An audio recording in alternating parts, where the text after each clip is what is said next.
Tadi MC Saudara Sadiq kata bahawa ini adalah suatu perbahasan. Tetapi selalunya dalam suatu perbahasan ada pandangan yang berlainan. Tetapi sampai sekarang saya dengar satu pandangan sahaja, iaitu bahawa Perdana Menteri mesti berundur. Adakah sesiapa yang ada pandangan yang berlainan? Saudara-saudari, cukuplah cukup. Enough is enough. I'm the third person to say that, or fourth.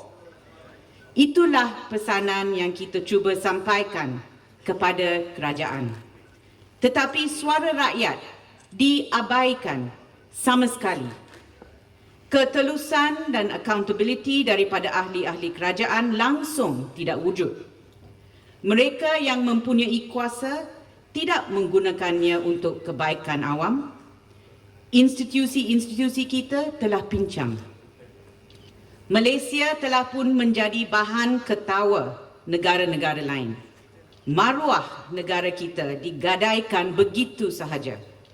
Dalam keadaan ini, mampukah kita berdiam diri dan melihat sahaja segala kemusnahan yang dilakukan?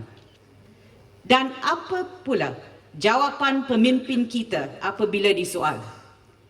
Apa respons mereka? Mereka kata, mereka diberi mandat oleh rakyat. They have the rakyat's mandate. Biar saya tanya kepada anda, adakah mereka diberi mandat untuk mencuri wang rakyat? Adakah mereka diberi mandat untuk menghalang kita daripada bersuara? Adakah mereka diberi mandat untuk memusnahkan dan menyalahgunakan institusi-institusi kita? Tidak. Saudara-saudari, kita tidak boleh lagi berdiam diri. Kita mesti bersatu dan berdiri menentang kezaliman dan penyalahgunaan kuasa kerana kita lebih mengutamakan negara berbanding kepentingan diri. Ada pihak yang bertanya, mengapa kita menjadikan Perdana Menteri sebagai sasaran utama? Jawapannya adalah mudah. Dialah masalah utama. Dia berdepan skandal kewangan yang amat besar, tetapi berjaya menghalang semua siasatan terhadap dirinya di Malaysia. Dia menghalang media, blog dan hak bersuara. Mungkin pada fikirannya dengan cara ini segala masalah akan hilang begitu sahaja. Tindakannya sama seperti burung unta yang menyembunyikan kepala di dalam pasir. That is like an ostrich burying its head in the sand. Tetapi apabila mengatasi masalah yang pertama ini, kita mesti teruskan dengan agenda reformasi. It cannot be business as usual, because if it is, we will land in the same trouble again. Saudara-saudari, kita mesti menangani gejala rasuah. Kita perlu pilihan raya yang bersih. For that, I thank Saudara Kamaru, who said, fair play is what we want. I'm delighted to hear that. That's what we want. Kita mesti memansuhkan undang-undang yang zalim. Kita mesti menubuhkan Suruhanjaya Bebas Aduan Salah Laku Polis, IPCMC. Kita mesti mengukuh perlindungan dan immunity bagi pemberi maklumat, whistleblowers. Datuk Khairuddin is one of them. Instead of which he was put under SOSMA for more than a month. SOSMA. Institusi-institusi mesti diperkukuhkan dan kita mesti kembalikan kedaulatan undang-undang dan konsep asas perlembagaan persekutuan. bagi mengurangkan beban rakyat. Kita mesti menguatkuasakan moratorium ataupun hapuskan GST sama sekali. GST must go. Kita mesti ada policy social inclusion dan juga policy keharmonian. We deserve a strong, stable Malaysia where the people live together in peace and harmony with respect, dignity and happiness. Ladies and gentlemen, it is time. It is time for us to say no to our leaders who behave as if Malaysia belongs to only them. It is time to say that they have to stop using and abusing our homeland without regard for our feelings. It's time to say they cannot silence or oppress us, and they cannot undermine our institutions anymore. We must say that we will not tolerate the rampant corruption that pervades all aspects of our lives. They must be told in no uncertain terms that they no longer have the moral authority to govern in the manner that they are doing so. They need to be reminded that we are a proud country built on the strong foundations of our federal constitution, the Malaysia Agreement and the Rukun Negara. They need to be reminded that these documents repel a dictatorship. They must be reminded that they took an oath of office to uphold the constitution and to serve the people. In short, they need a refresher course in good governance that we, the people, will have to give them loudly and clearly when we speak with one voice. We must say, tak nak dictator. We don't want a dictatorship. There are now so many laws that are being abused, and there's so many I can't even count.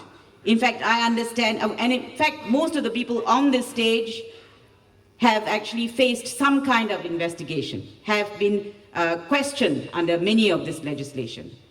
So, yesterday I heard that Tian Chau was questioned for 6 hours over the Time magazine cover. Siva Rasa was questioned for 6 hours. Now, this is getting ridiculous. They are watching social media like a hawk. No wonder real crime has gone up. They are too busy spying on us. Then you look at selective treatment. As Teresa said earlier, the Lim Guaneng issue got half an hour on TV3. The over 100 million missing from the Ministry of Youth and Sports got 5 minutes. That's the priorities here. And of course, the 1MDB, the 2.6 billion, forgiven in every respect. It's not subject to GST, not subject to tax, and of course, according to our AG, there's no offense, even though investigations are not over. So, what we are facing now is a total breakdown of our institutions. Now, we will be watching how MACC handles these cases that are before it now.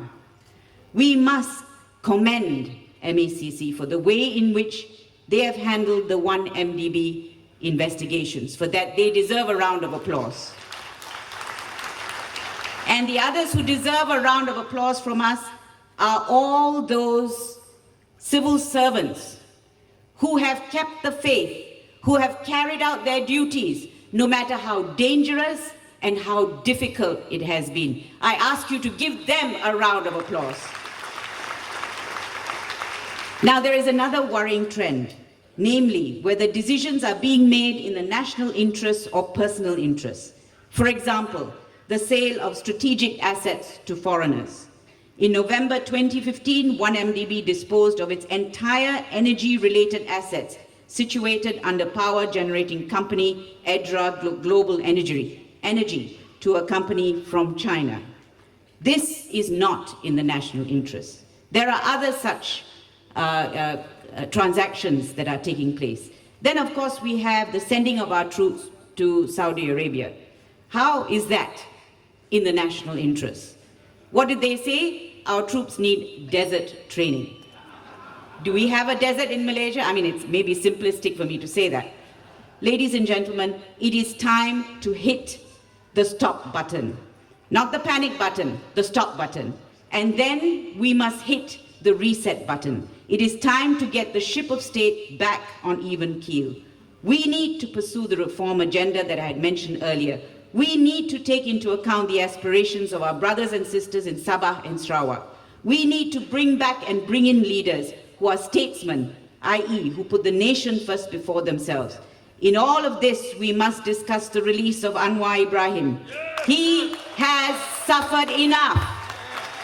There again I say, enough is enough. He and his family have suffered enough.